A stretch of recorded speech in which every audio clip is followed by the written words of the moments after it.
Hundin jenne malee hunduu jedhameera. Yoon hubanne malee nutti himameera. Inni gad fageessee xiinxallee hubate nus akka hubannu waa hedduu dubbate. Ilaa yaa lammii koo himaan qooda isaa himee yaanni kan galuuf gala kan beekutu hubatee rakkoodhaaf fala.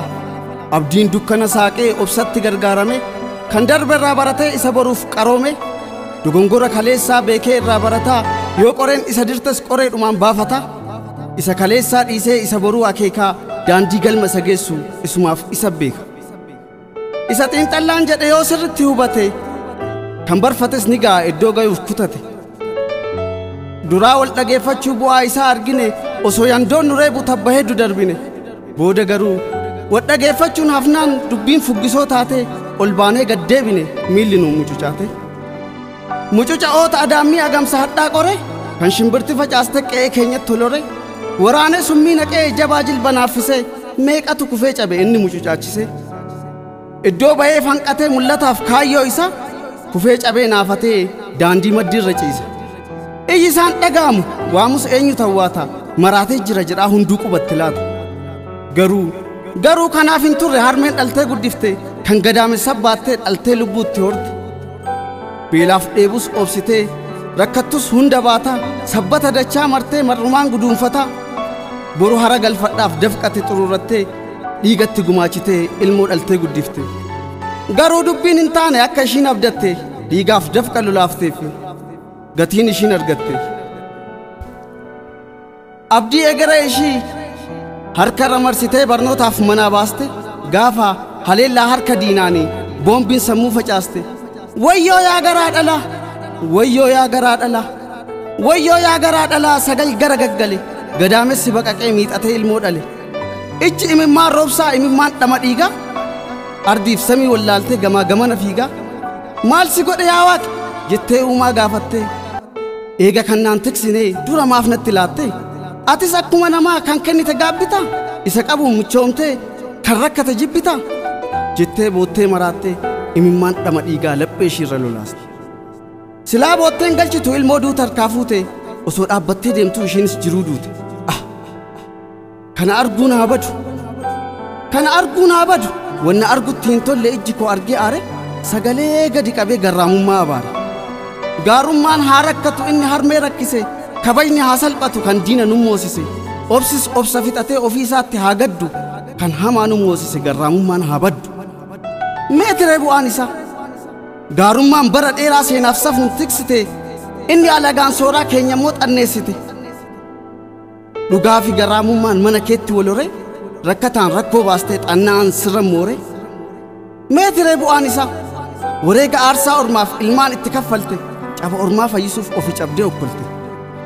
Dhiisi boollaa haalixu kabajni ormaaf laataa ofii keetti salphattu obsi ati obsitee barabaraan rakkattu arjummaan orma sooraa ilmaan kan kee beelessu safuun ati eeggachuuf diinni sitti roorrisu. Gara laafummaan baraan ilmaan si jala fixu afaan guuttadhee jira hunduu boollaa haalixu. Tolli dhukkuba ta'ee erga si dhoorke fayyaa garaa laafuun hin taane hammaataa ta'uu wayya.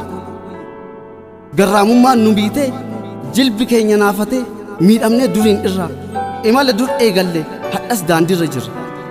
Wanni galataaf goone abaarsa nutti ta'e cabaan cabee sukkuumne fayyee nu afoo ba'ee uxisuu galaafatee isa hangafaa hidha kan firaa faayidaadhaan afaan isaa gaadiyaa.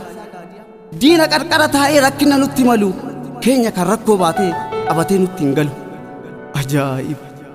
Keenyayyuu nama dhiba osoo laallee arginuu ijji keenya nu jaamee ofitti garagalee harki harka nu saame. Akka ichima mukaa ufii keenyaa of gubaa akka loon qalmaatitti fidaa gabaa ol dhaabaa. Firri gabaa nu baasee yoo alagaan nu bitu isa gurgure dhiisaa maaf kan bite komatu. Sesseeqaa ikkaan adii inni qarriffaa qaraa kan beekaa shira xaxu shira dhaddacha dharaa ati akkam hin beektatte. Maaf kan darbe irraan bartu goobana jiraa faarsaa bikka du'aa komattu. Isa dudda si galee golaa golloo kee beekee isa daandii gaafannaan hallayyaa sitti akeeke ati akkam hin beekattu. Maaf kan darbe irraan bartu mariin mala hayyootiin na dhaga'e yaa fira sirritti hubadhu ilaali goobanni hadhas jira. Inni diina kee wajjin miidhama kan kee malu inni fira fakkaatee maqaa keenyaan daldalu hadhas hedduutu jira. Duriin irraa eegalee diinni takkaan hin rafne dubbiin baariyaan baraasii hadhas nu biraan hafne. garaan haadhaa burreedha harmeenis burree horte kunoo ciniinsifattee kan ishii ciniinu dhalte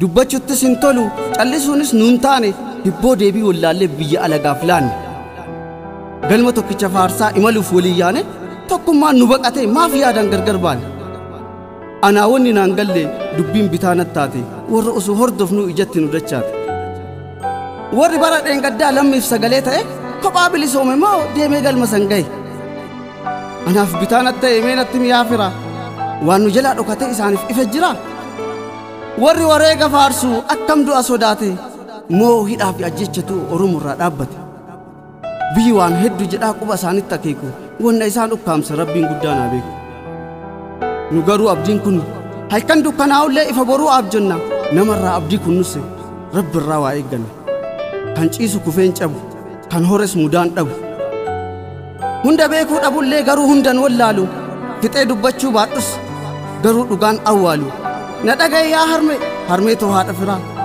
gaarummaa keetti hirkatee hamaan gola kee jira yoo firri akka hortu bitimaa kan kee falu diinni moqee dhaaluuf ilmaan kan kee falfalu hunduu gola kee jira si harkaa nyaatee dhugee ilmaan kan kee gidira ga'ee jedhii ittimi afaan kee baqaffadhu safuun sin dhiphisinii dubbadhuutii baafadhu isa argaa nu jibbee ibiddaan nu akaayu doomi dirmi jedhiini doomee akka kinaayu jiboonni kee kormoomte kunoo tabba booratte osoo kan moru duras hortee bal'atte falfalaa ija dhiigaa isa siffidu mudaa afshiir nutu jiraafi qeerroon qorichi budaa